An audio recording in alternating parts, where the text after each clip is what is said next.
Miss Dietrich was the kind of teacher who brought out the best in her students, but their own best, not anybody else's copied best.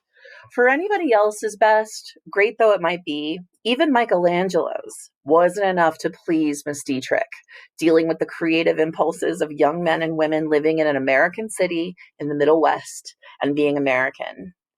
Nancy Lee was proud of being American, a Negro American with blood out of Africa a long time ago, too many generations back to count. But her parents had taught her the beauties of Africa, its strength, its song, its mighty rivers, its early smelting of iron, its building of the pyramids, and its ancient and important civilizations. And Miss Dietrich had discovered for her the sharp and humorous lines of African sculpture, Benin, Congo, Macondi. Nancy Lee's father was a mail carrier, her mother a social worker in a city settlement house. Both parents had been to Negro colleges in the South, and her mother had gotten a further degree in social work from a northern university. Her parents were, like most Americans, simple, ordinary people who had worked hard and steadily for their education. Now they were trying to make it easier for Nancy Lee to achieve learning that it had been for them. They would be very happy when they heard of the award to their daughter, yet Nancy did not tell them. To surprise them would be better. Besides, there had been a promise.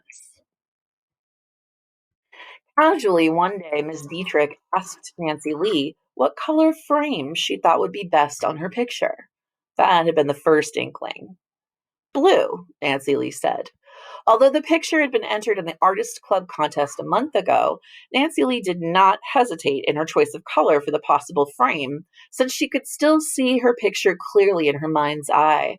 For that picture, waiting for the blue frame, had come out of her soul, her own life, and had bloomed into miraculous being with Miss Dietrich's help.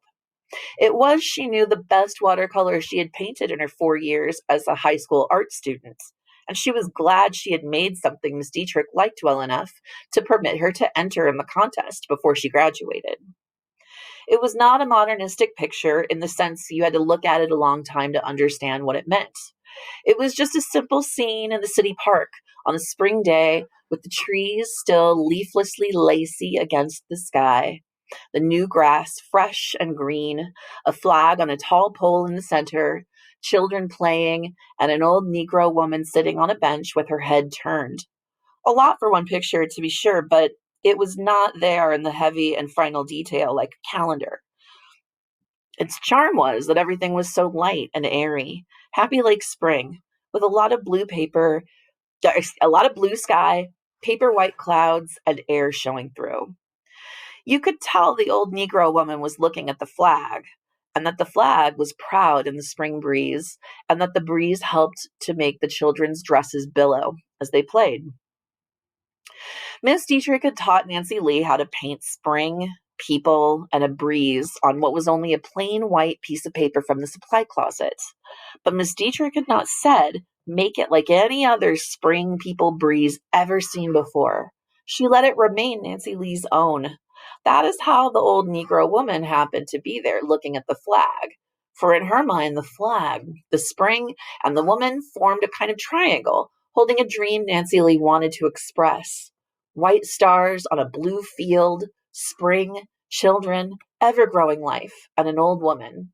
Would the judges at the Artist Club like it? One wet, rainy April afternoon, Miss O'Shea, the girls' vice principal, sent for Nancy Lee to stop by her office as school closed. Pupils without umbrellas or raincoats were clustered in doorways hoping to make it home between showers. Outside, the skies were gray. Nancy Lee's thoughts were suddenly gray, too. She did not think she had done anything wrong, yet a tight little knot came in her throat just the same as she approached Miss O'Shea's door. Perhaps she'd banged her locker too often and too hard. Perhaps the note in French she had written to Sally halfway across the study hall for fun had never gotten to Sally but into Miss O'Shea's hands instead.